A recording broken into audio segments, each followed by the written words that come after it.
제가 작년에도 이 과정에 왔었는데요. 작년에 1박 2일 과정이었었는데 올해는 어떻게 됩니까? 과정이? 1박 2일이죠. 그래서 작년에 처음에 1박 2일이라고 말씀하셨는데 여러분들 그렇게 얘기했는데 저는 일주일 이렇게 알아듣고서 다시 얘기하니까 1박 2일이라고 그래서 야 지금 이러고 있을 때가 아니다. 1박 2일 가지고 이렇게 농담하고 있을 때가 아니다 하고서 이제 바로 얘기를 한 기억이 납니다. 과장 되신 지 지금 그러면 1년이 넘으신 분. 1년이 넘으셨고, 나머지는 다 1년보다 안 되셨고, 네. 어떻게 지금 과장 1년 정도 해보시니까 어떻습니까? 생각보다 대장할 때는 그냥 힘든데 과장하니까 책임도 많고 네. 위에서 지시 내려오는 게 모든 게 아니라 저는 소장으로 있는데 예. 소장한테 모든 게 떨어지니까 그렇죠. 책임감이 진짜 예. 무겁구나. 예. 그렇습니다. 또 지금 저 과장 되신 지 얼마나 되세요? 10개월 됐습니다. 10개월. 과장 되신 지 자기가 제일 나는 엊그제 과장 됐다 이렇게 혹시 생각되시는 분 한번. 네, 언제 되셨어요? 1월 달에. 1월 달에 되셨으면 이제 몇 개월 됐네요. 어떠세요? 저는 집행부에만 있다가 이제 의회 근무하는데 예. 세종시다 보니까 예. 전국에서 의원님들이 예. 제일 나이가 젊으세요. 예. 그렇죠. 세종이. 집행부와 의회 간의 그 합의 역할을 예. 해야 되는데 의원님들께서 너무 개성이 강하셔요. 예. 아마 집행부 공무원들이 피로도 상당히 호소를 하는데 예. 싸잡아서 우리 의회 직원들까지 얘기를 많이 했어요. 그렇죠. 지금 이제 책임감 말씀하셨고, 예. 지금 이제 지금 과장이 말씀하신 그거는 과장이 가지고 있는 가장 큰 고민이 그겁니다. 샌드위치죠? 예. 샌드위치. 그러니까 지금 이제 과장님은 내 조직에서도 위에 처장하고 나의 사이에서 샌드위치지만은 또 어떻게 보면은 집행부하고 의회의 사이에서도 샌드위치고 되게 그렇습니다. 근데 샌드위치라고 그러는 건 다시 말하면은 낀 건데 끼었다고 그러는 결절이거든요.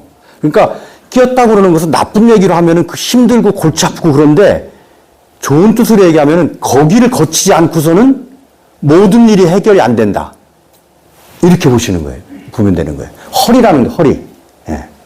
그러니까 내가 껴있어. 그래 나는 골치 아픈데 내가 여기서 역할을 못하게 되면 우리 직원도 골치 아프고 내 상사도 골치 아프고 나와 이렇게 그 관계를 맺고 있는 외부 환경도 골치 아프고 다 골치 아프고 그 얘기는 뭐냐면은 분명히 나에게 기대하는 역할이 있다는 거예요. 그 역할.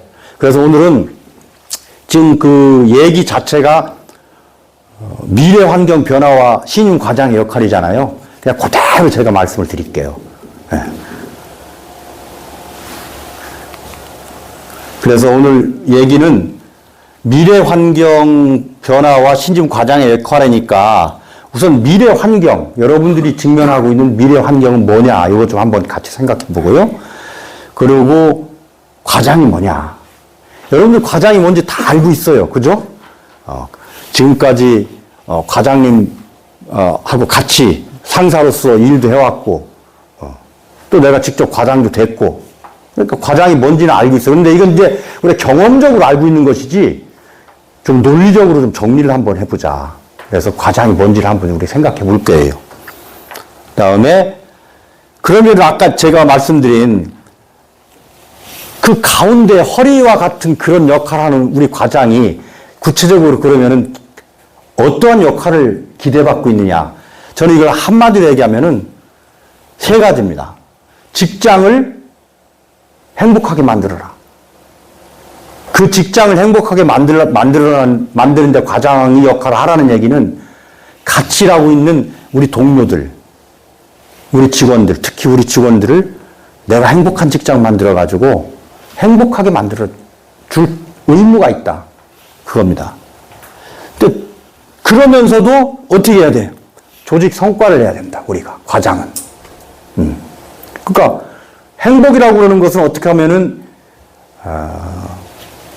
만족스러운 심리적 상태. 학술적으로 정의를 간단하게 하면은 행복은 만족스러운 심리적 상태거든요. 그러니까 만족스러운 심리적 상태를 만들기 위해서는 하고 싶은 걸 하면 돼요. 당신은 언제 가장 행복합니까? 그러면은 하고 싶은 거 할 때 행복한 거예요. 그게 기본이거든요. 욕구를 충족시켜주는 거. 예. 물론 행복에는 이제 그거 플러스 뭐가 있어요? 더 중요한 거. 의미를 충족시켜줘야죠. 게임 하고 싶다고 해가지고서 하루 종일 게임하고 나서 나중에 그 순간에는 행복한 것 같지만 나중에 허탈해지는 것과 똑같죠. 그건 의미 없는 일을 했다고 자기가 느끼는 순간. 그래서 우리가 매일매일 살면서 진실로 행복해지려면은 내가 하는 일이 이 세상을 위해서 꼭 해야만 하는 일이다라는 걸 깨닫고, 그리고 그것이 내가 하고 싶은 일일 때 정말 행복한 거거든요. 근데 어쨌든 기본은 하고 싶은 걸 할 때 행복한데 통상적으로 힘들고 어렵고 그런 거는 되게 싫어하잖아요. 그러니까 조직 성과를 내기 위해서는 타임 스케줄도 만들어야 되고 목표도 설정해야 되고 체크도 해야 되고 과정도 점검해야 되고 간섭도 해야 되고 그렇죠? 그러니까 이게 어떻게 보면은 그냥 1차원적으로 보면은 행복한 직장 만드는 것하고 조직 성과를 내는 것하고가 이게 일치가 안 되는 경우가 많아요. 근데 이걸 해야 돼, 두 개를 해야 돼요. 네. 그렇게 하면서 더 중요한 것, 내가 행복해야죠. 그죠? 나도 행복해지자. 나도. 이거 여러분들이 해야 될 일이에요. 이걸 여러분들한테 기대를 하고 있는 거예요. 이게 가능하냐? 가능합니다. 예. 그걸 한번 좀 가능한지 가능하지 않은지 한번 생각해 보는데 우리가 다 마음속에 다 알고 있어요. 다 알고 있는데 오늘은 그걸 한번 다 알고 있는, 경험적으로 다 알고 있는 걸 한번 정리를 해보자. 이렇게 해서 제가 이렇게 얘기를 합니다. 그래서 먼저 과장이 뭔지를 갖다가 제가 작년에 강의한 걸 제가 유튜브를 하거든요. 제가 직접 편집합니다. 앉아가지고서 제가 편집한 거 아주 조잡하죠. 그리고 이 영상 찍은 것도 뭐 조명도 없고 말이죠. 뭐 그런 데서 그냥 이렇게 찍은 거 가지고 제가 이거 휴대전화로 찍은 거 가지고 이렇게 유튜브를 하거든요. 그러니까 돈 들여서 하는 유튜브는 아니지만 이렇게도 하는구나 하면서 한번 보시죠. 자, 몇 주 과정입니까? 2주. 이틀. 아이고, 그 이틀 과정이면 내가 지금 장난을 치고 농담할 때가 아니다. 이 소중한 시간을 말이지. 자, 바로 시작할게요. 저도 과장을 했잖아요. 네, 과장을 했잖아요. 나중에 깨달았어요. 과장이 뭔지, 언제? 차관 때 깨달았어요. 참 일찍 깨달은 것 같죠.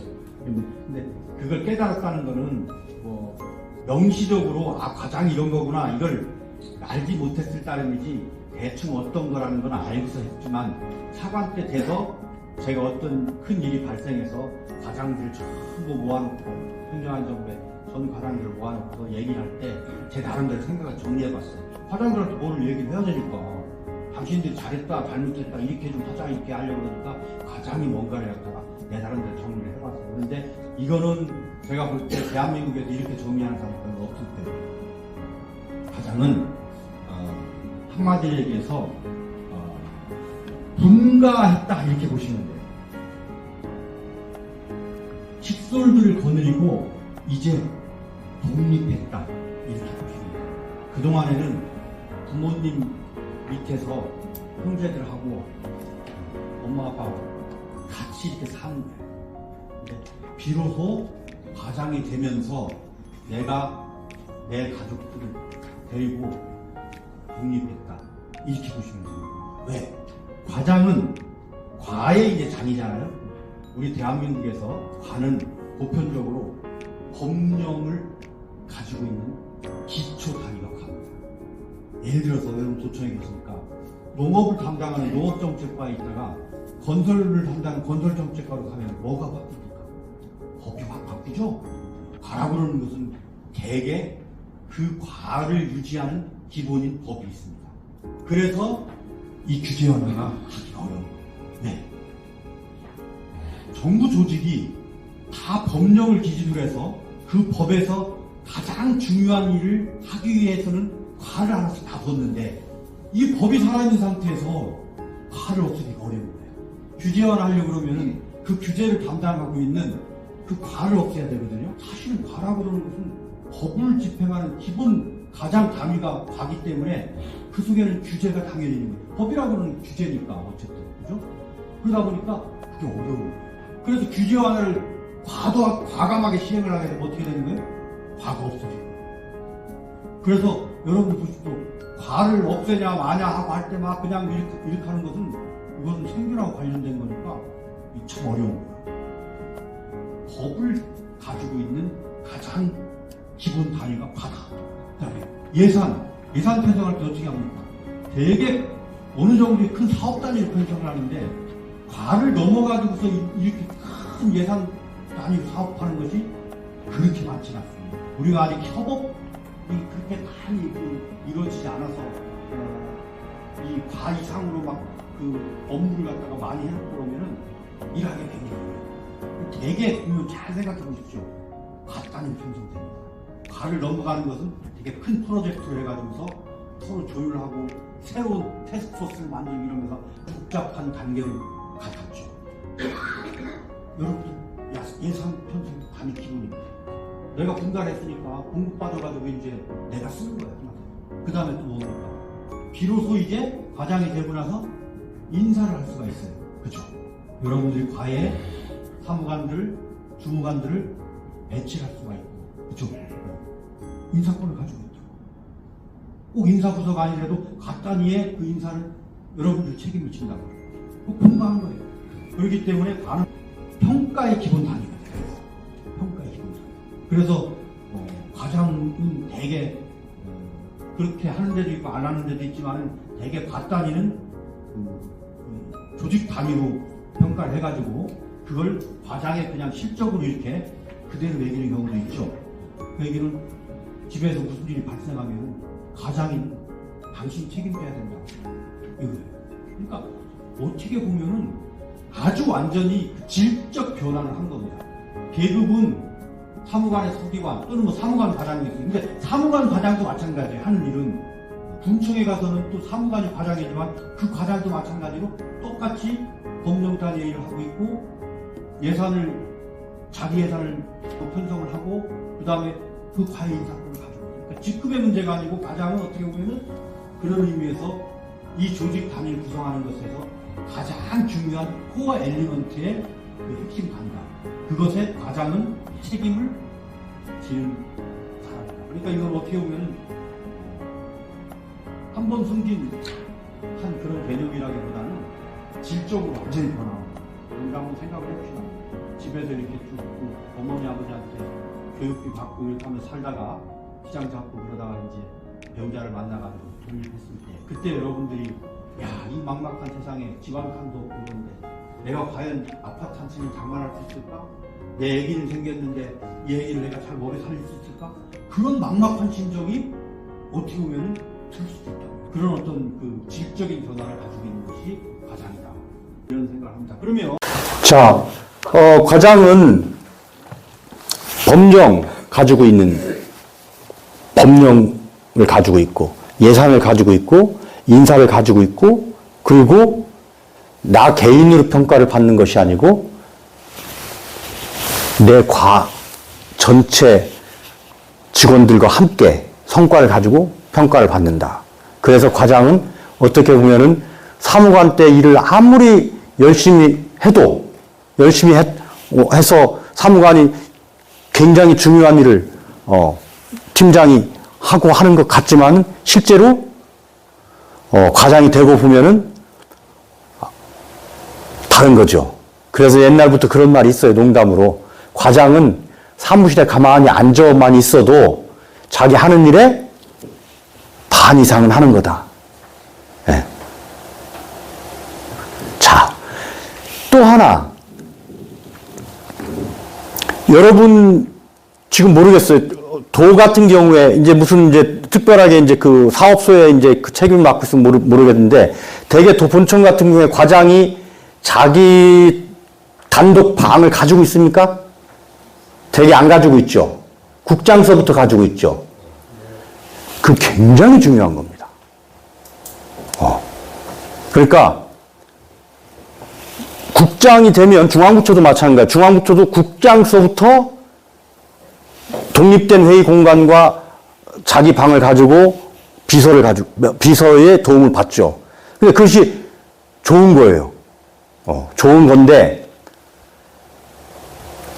그 독립적인 방을 가지고서 그 방 안에서 갇혀서 일하는 사람과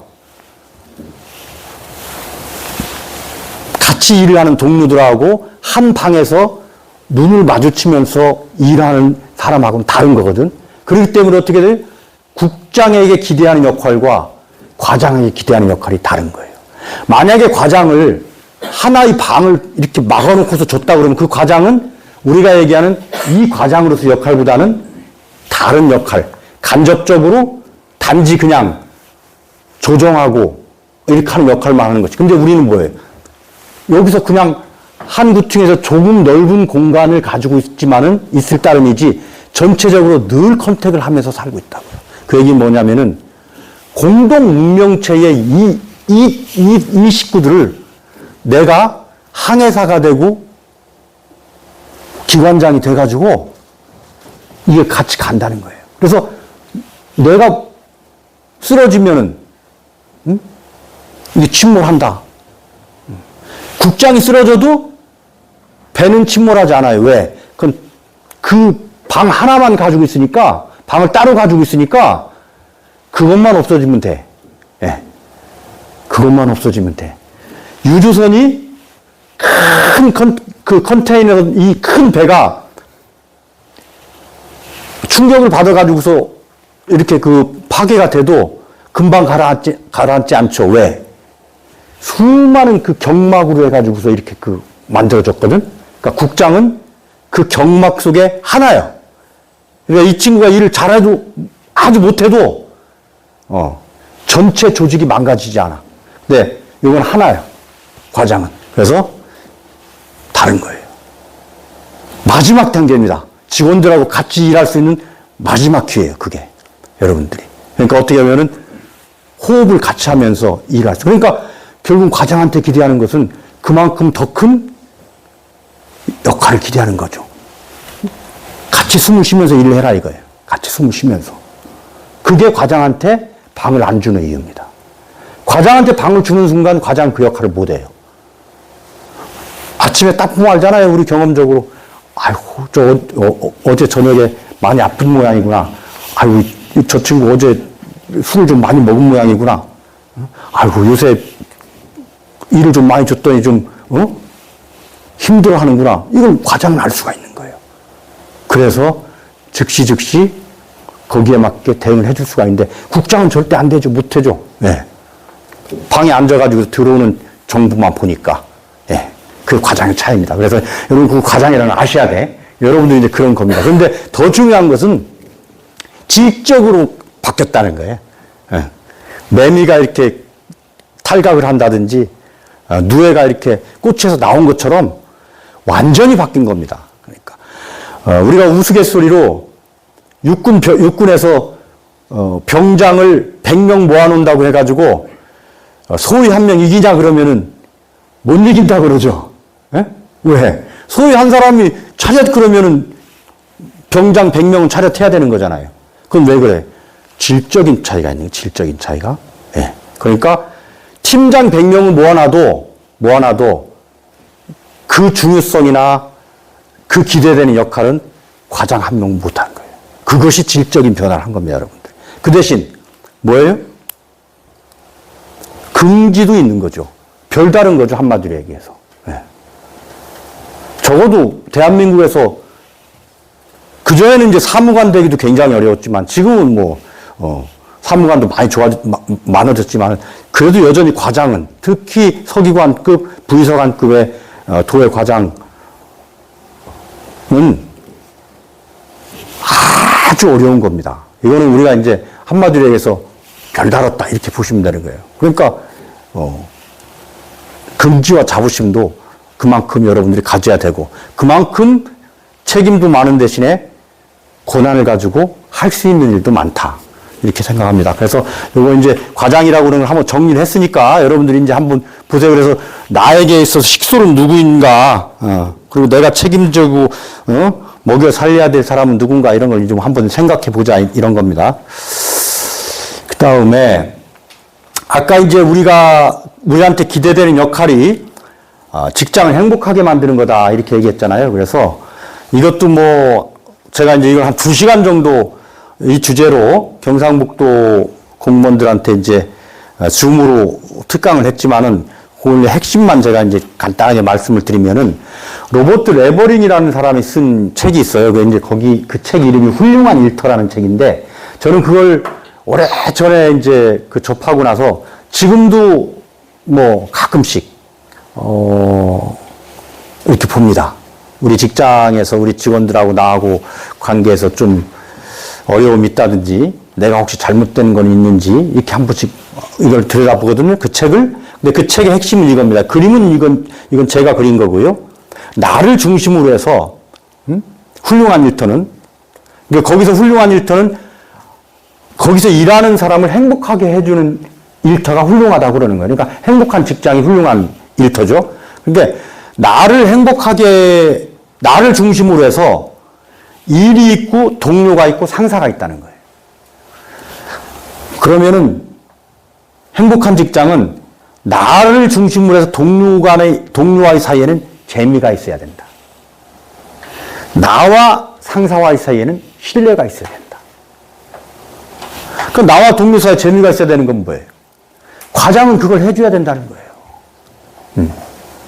일을 열심히 하는 와중에도 이렇게 봐가지고 요새는 뭐 직원들이 같이 모여서 강제적으로 이렇게 갑자기 이렇게 예고 없이 회식을 한다든가 그런 것을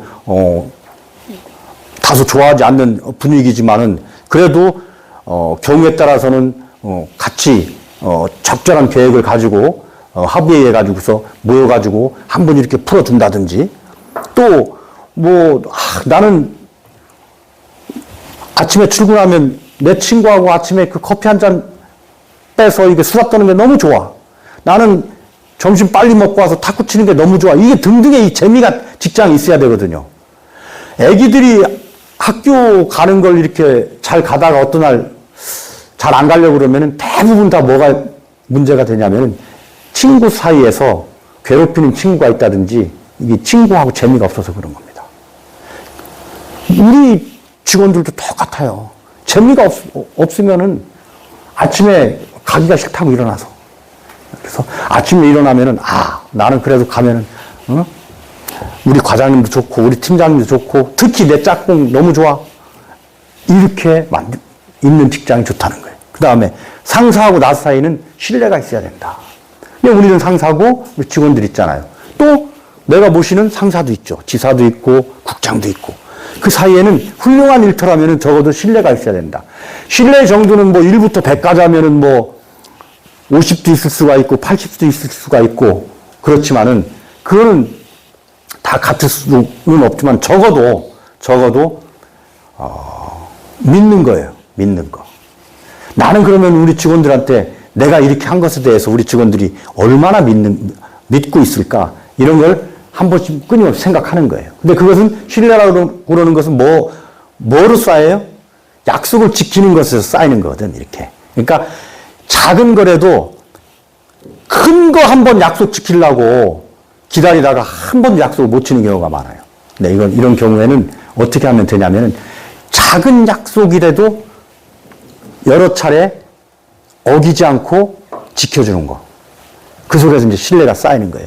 저는 이제 극단적으로 가장 우리 직장에서,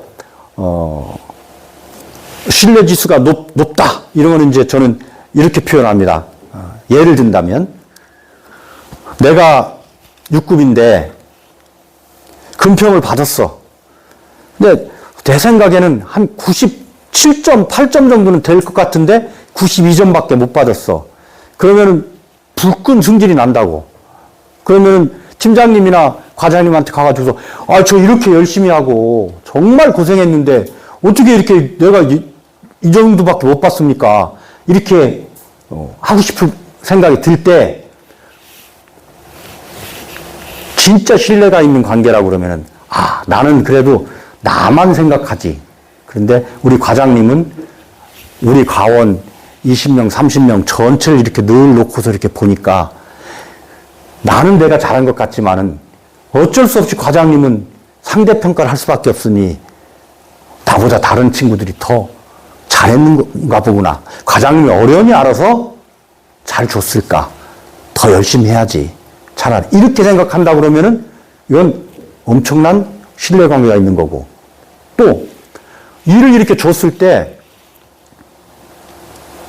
팀장이나 우리 직원들이 이렇게 보면은 잊어버릴 수 있는 사람이 있어요. 그죠? 여러분들 이렇게 한번 보면은 어떤 친구한테 주면은 그거 잊어버리고 내가 다른 일을 할 수가 있어. 근데 어떤 친구한테 주면은 늘 항상 챙겨봐야 돼. 이게 될까? 안 될까? 불안해, 조금. 근데 잊어버리는 친구는 왜 잊어버려, 내가?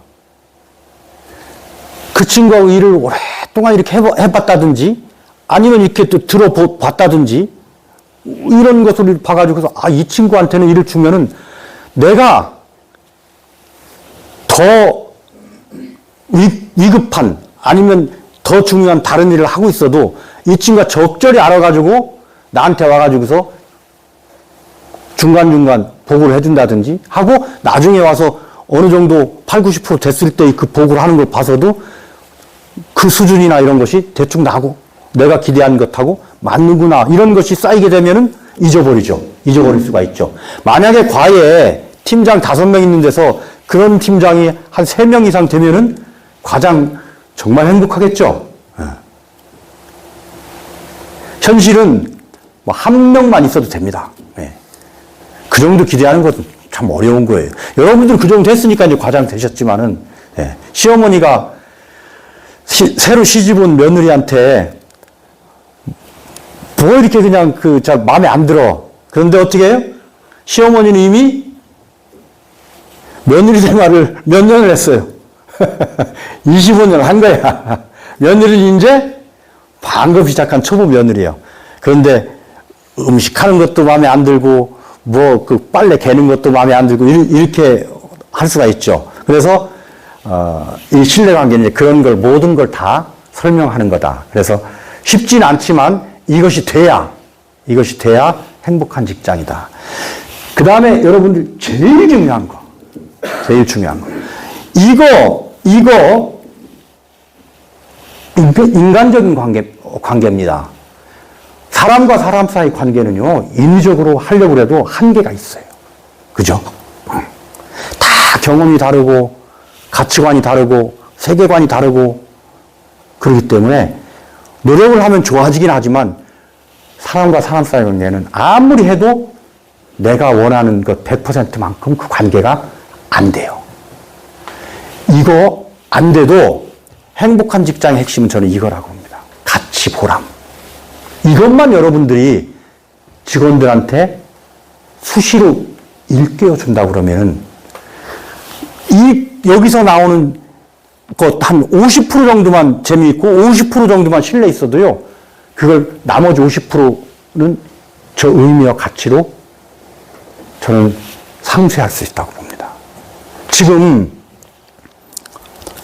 우리 후배들이 정말 몇 년 동안 어렵사리 공부해가지고 와서 다시 직장을 나가는데 1년, 2년 안에 나가는 경우가 굉장히 많습니다.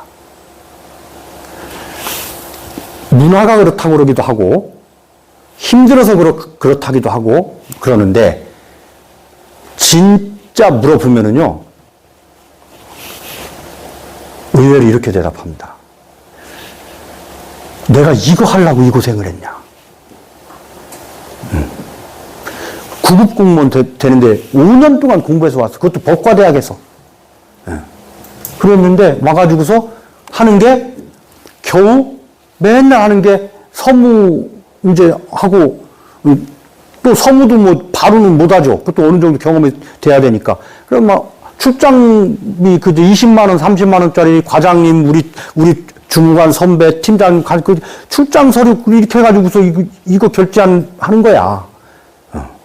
외부에서 손님 오면은 무슨 회의 하고 하면은 회의 준비한다고 어쨌든 뭐 그저 연락해야 되고 탁자 놔야 되고 뭐 이런 거 하는 거야. 그러면은 야, 내가 말이야 이게 진짜 이렇게 하려고 이 고생을 했나? 그 순간에요. 과장들이 자네가 하는 일이 지금 눈에 보이는 것은 책상을 넘는 일이고 눈에 보이는 것은 과장 출장비 20만 원, 30만 원 이거 서류 만드는 거지만은 그것이 얼마나 의미 있고 보람 있는 일이라는 걸 알려줘야 돼요. 예를 들어서요. 농사는 딸기의 주산지입니다. 그래서 딸기 귀농을 많이 해요. 그런데 딸기 귀농하는 분들이 중에서 간혹 가다가 자기 고향으로 다시 오는 경우가 많거든요. 그래서 논산이 고향이기 때문에 이제 어쩔 수 없이 오는데 그때 대부분 도시에서 여러 가지 어려운 일을 겪다가 아이고 그래도 어머니 아버지도 이제 연로하시고 그러는데 내가 그냥 어머니 아버지가 가지고 있던 그 땅이라도 한 몇천 평인데 여기에다가 비닐하우스 져가지고 그래도 이거 하면은 팔로는 그냥 그 시에서 책임져 주고 그러고 뭐 이거 지원도 되고 그러니까 한번 해보자 이렇게 오는 경우들이 있어요. 그럼 그분들은 여기서 실패하면은 인생 나락이야 이제 더 이상 뭐 어떻게 할 수가 없어요. 자, 그 출장 서류를 가지고서 회의를 느끼는 그 친구한테 여러분들 그걸 얘기를 해줘야 돼요. 아무개야. 응? 자네가 만들어주는 이거 가지고서 내가 가서 무슨 일을 하냐. 엊그제 서울시 노원구에서 여기 우리가 고향인데 말이지. 이게 그 여러 가지 그 어려움을 겪고서 고향에 정착한 사람이 딸기를 갖다가 지금 이렇게 농사를 갖다 특용작물 한다고 그러는데 이걸 기술도 알려줘야 되고, 이렇게 돈 지원하는 것도 어떤 방식인가 알려줘야 되고, 뭐 이런 걸 갖다가 이렇게 하려고 그러면 내가 가서 이렇게 해주는데, 이거 봐라. 이게 작년에도 이런 분들이 와가지고서 10명이 정착을 했는데, 우리가 10가족을 살렸다. 그러니까, 지금 눈에 보이는 그것이 하찮은 일이라고 해도, 그것이 하찮은 것 같지만은, 진실로 의미 있고 가치 있는 일이라는 걸 알려줘야 돼. 그건 뭐야? 최종 산출물이 뭔가를 여러분들이 끊임없이 일깨워주는 거예요. 우리 과에서 하고 있는 일이 여러분들이 지금 볼 때는 파트 나눠져 있으니까 보잘것없고 가치가 없는 일 같아 보이지만은 이것들이 이루어져 가지고서 어떠한 결과를 만들어내느냐를 설명을 해주는 거예요. 자꾸. 그것이 효과가 있습니다. 왜 효과가 있느냐? 그럼 제가 직접 경험을 했으니까요. 제가 처음 일을 한 것이 87년에 이제 군에 갔다 와서 복직을 충남도에 복직을 했죠. 복직을 해가지고 87년 8월에 충남 대홍수가 납니다.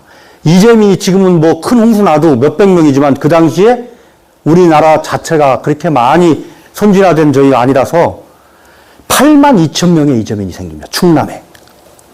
제가 군에 있을 때 장교로 학사장교로 갔다 왔는데 제 그 선친이 부여 군에서 이제 공무원 생활을 하고 계셨는데 전화를 연락해도 전화도 안 되고 텔레비전에는 말이죠.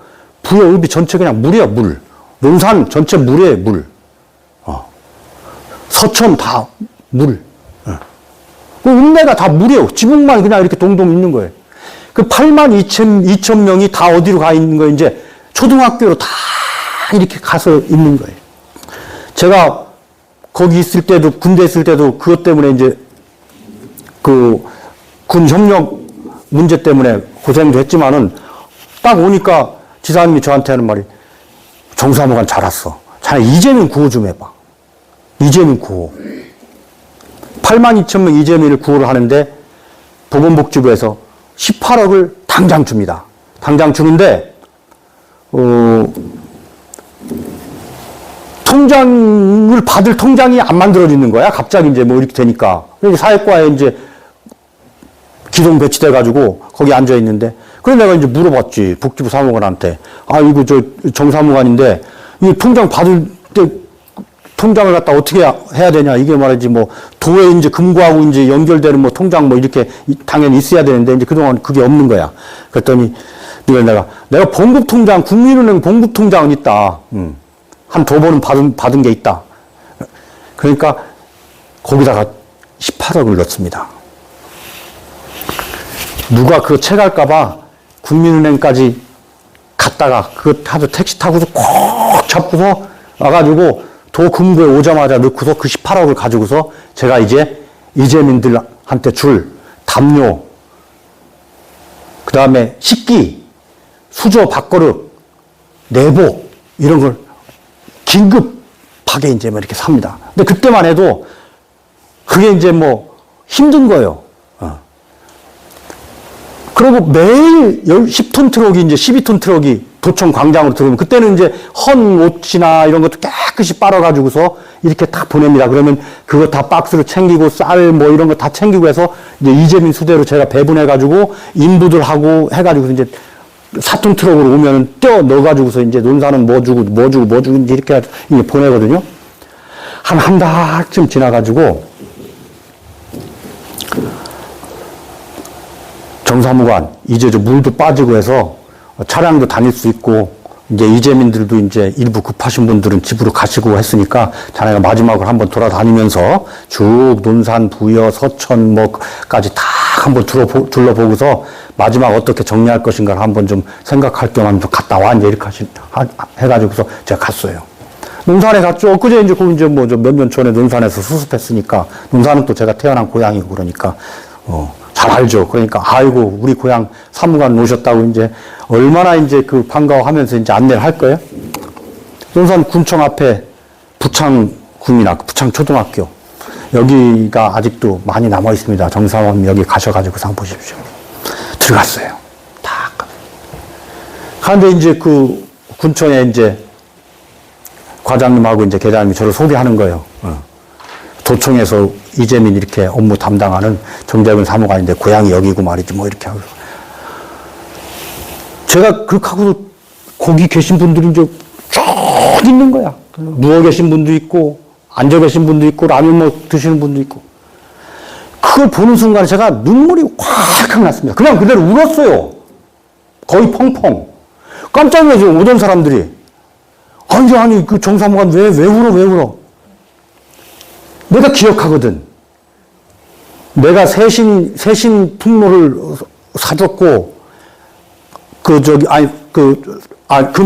금산의 기업에서 나오는 풍로를 사줬고, 인천에서 나오는 세신 실업에서 나온 전부 그걸 제가 다 했기 때문에 그 숟가락, 그 다음에 빨간 내복, 그 다음에 담요 색깔도 다 알거든요.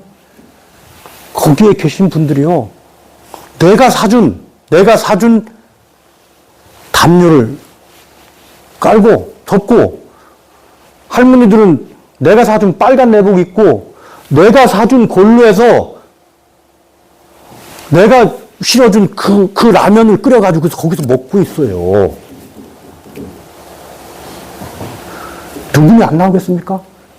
그럼 저는 행정을 아무것도 모르는 놈이 그걸 한 달 동안, 2달 동안 거의 밤새우다시피 하면서 매일 그 일을 하면서 힘도 들기도 하고 있겠지만, 그걸 보는 순간에 그렇구나. 그 뒤에 제가 이제 그때가 87년이니까 그렇게 하고서 이제 2016년에 이제 정부 부문에서는 공직을 마쳤으니까, 지금도 공직이니까 뭐 아직도 공직 생활 하지만은 정부 부문에 2016년, 그럼 몇 년입니까? 순간순간 고비가 얼마나 많았겠어요. 어렵고 힘들 때마다 저는 그 생각했습니다. 그 생각했어요.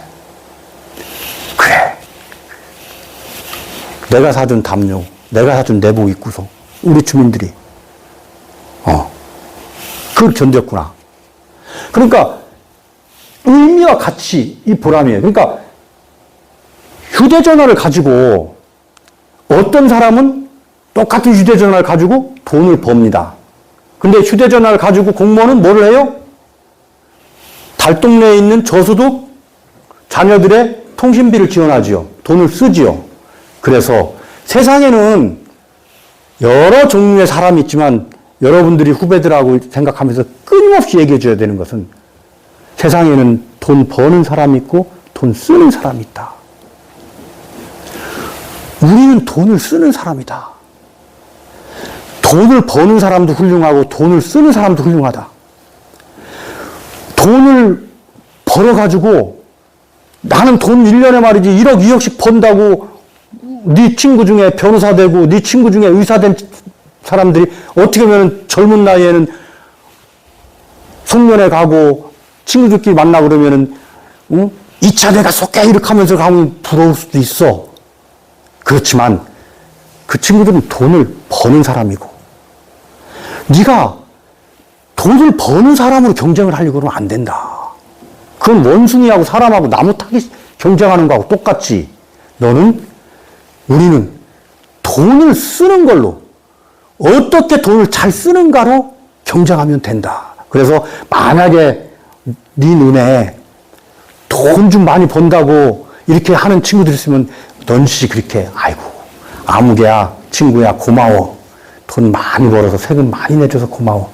근데 그 내준 세금 말이지 네가 그렇게 힘들어서 준 세금 내가 정말 알뜰하게 잘 쓸게. 9급 공무원, 7급 공무원, 사무관들, 후배들한테 여러분들이 해줘야 될 일은 아니면 심지어 여러분들 스스로도 마음속에 해야 될 일은 600조 원 돈을 내가 잘 쓰는 것. 나는 돈 쓰는 사람이다. 그리고 그 돈 쓰는 것이 대한민국에서 어떻게 보면 공무원들, 국민들은 어떻게 생각할지 모르지만 저는 감히 그렇게 합니다. 우리 돈 정말 잘 쓰려고 노력하잖아요. 솔직히. 나중에 설령 20년 뒤에 뭐 이렇게 해서 그때 그 돈 이렇게 쓰는 것보단 이렇게 쓰는 것이 좋았을 수도 있다라고 정책적으로 어떻게 뭐 판단할 수 있을지 모르지만은 지금 이 순간 우리는 그 돈을 최대한 효율적으로, 최대한 효과적으로, 최대한 주민을 위해서 쓰려고 노력하잖아요. 아니, 길을 갖다가 이렇게 내는 것이 편리하고 이렇게 좋은데, 이렇게 내면은 주민들이 너무 편해서 안 돼. 그러니까 꼬불꼬불 이렇게 내야지 하는 공무원이 있습니까? 극단적으로 없다고요. 우리의 지식 수준이, 우리가 공부를 좀 덜 해가지고, 예를 들어서, 내가 공부를 좀 덜 해서, 그때 더 선진 기술을 알고, 더 많이 책을 읽었으면은, 그것보다는 이것이 좋았을 것이다라는 후회는 우리가 나중에 할 수는 있어. 그죠? 또 내가 내 철학 공부를 조금 덜 해서, 내가 그때 내 인생관이, 국가관이 조금 덜 공부가 돼서 이렇게 판단했는데, 이게 이렇게 하는 게 좋았을 거다라고 스스로 느낄 수는 있을지언정, 지금 이 순간에 여러분들한테, 여러분 과에 가 있는 100억, 200억, 1000억은 최선을 다해서 여러분들이 쓰잖아요. 그건 뭐예요? 국민을 위해서 쓰는 거잖아요. 세상에 좋은 일 하는데 그렇게 돈 쓰는 사람이 이 세상에 어디 있습니까? 누가 있습니까? 그거 다 내 돈이에요. 내 돈이라고 생각하면 되는 거예요. 왜? 돈 버는 이유가 뭡니까?